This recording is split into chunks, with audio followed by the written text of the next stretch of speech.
Kamala spent 100 days telling voters, I know it feels like crime and illegal immigration are bad, but fuck your feelings. Look at this chart. Have you seen my "In this house we believe" lawn sign? See, it says right on it, we believe in science. Right, which is why you demanded no one even debate whether COVID could have escaped from the one lab in the one city where they were studying it. How far-fetched. Just when we thought we'd seen it all, Bill Maher, yes, the so-called liberal warrior, just threw Kamala Harris under the bus in the most ruthless way imaginable. But wait, it gets crazier. He actually had something positive to say about Trump. So what's really going on here? A personal grudge? A wake-up call? Or is Maher finally saying what others won't? Either way, this political shakeup is too wild to ignore. Buckle up, because we're breaking down every twist and turn of this shocking moment. And if you haven't subscribed yet, seriously, what are you waiting for?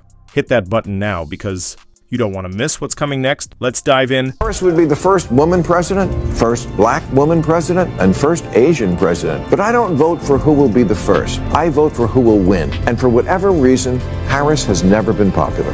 You can count the number of delegates she won in the 2020 primaries on one hand, as long as that hand has no finger.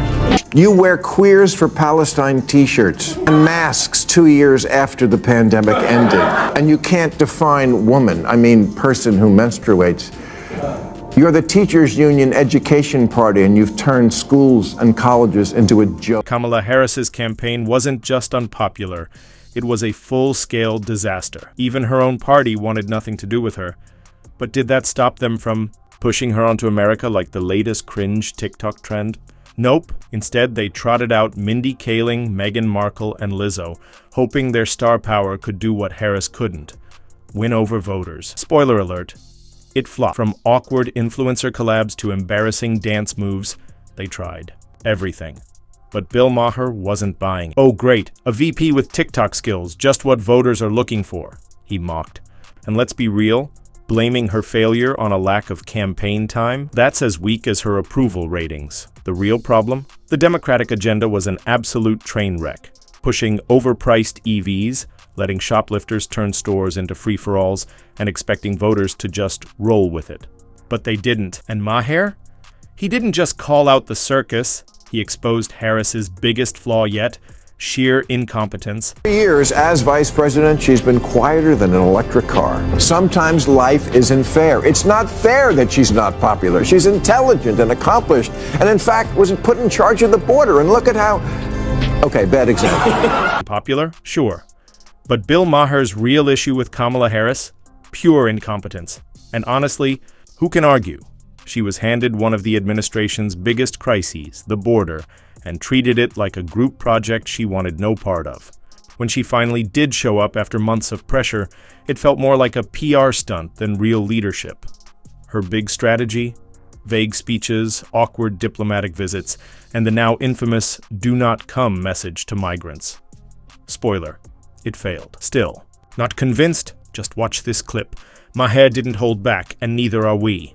Let's get into it. I was asking was it a mistake to kind of allow that flood to happen in the first place? I think the policies that we have been proposing are about fixing a problem, not promoting a problem. While Kamala dodged responsibility, illegal crossings skyrocketed. Cities were overwhelmed, and the so-called border czar seemed completely out of her depth. Did she even know where the border was?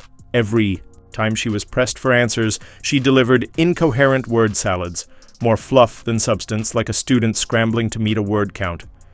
This wasn't just a policy failure, it was a warning of what America could expect if Harris ever took the reins.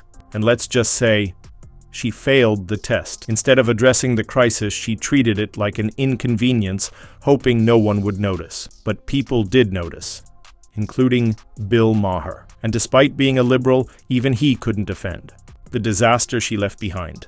Then came another brutal reality check, her outright dishonesty.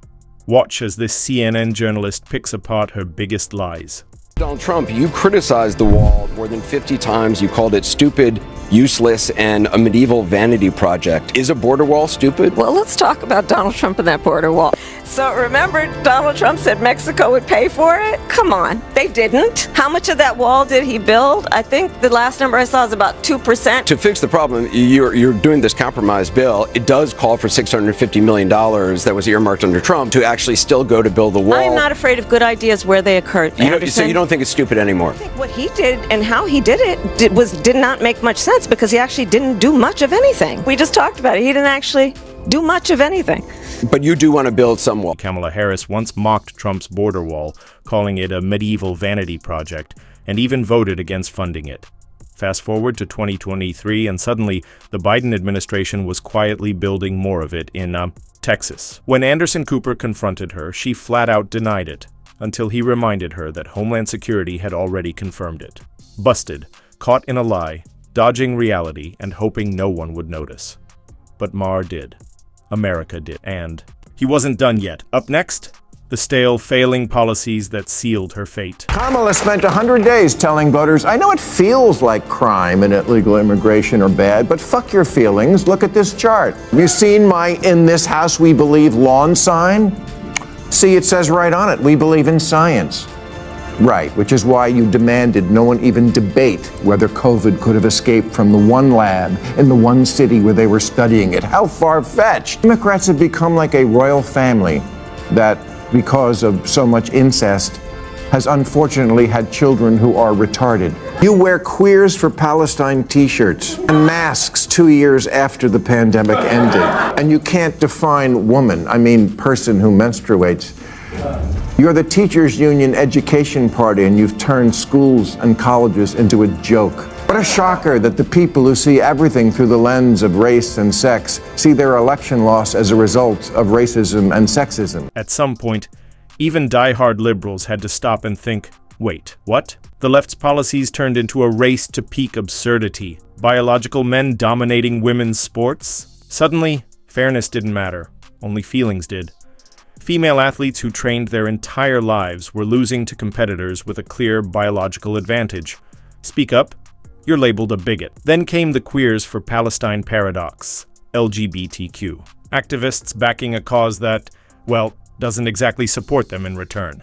The irony was impossible to ignore, and Maher, ever the realist, wasn't about to pretend otherwise. But his biggest issue? Kamala's legendary word salads. Anytime she was cornered, she spewed incoherent nonsense. And this next clip? Pure. Golden.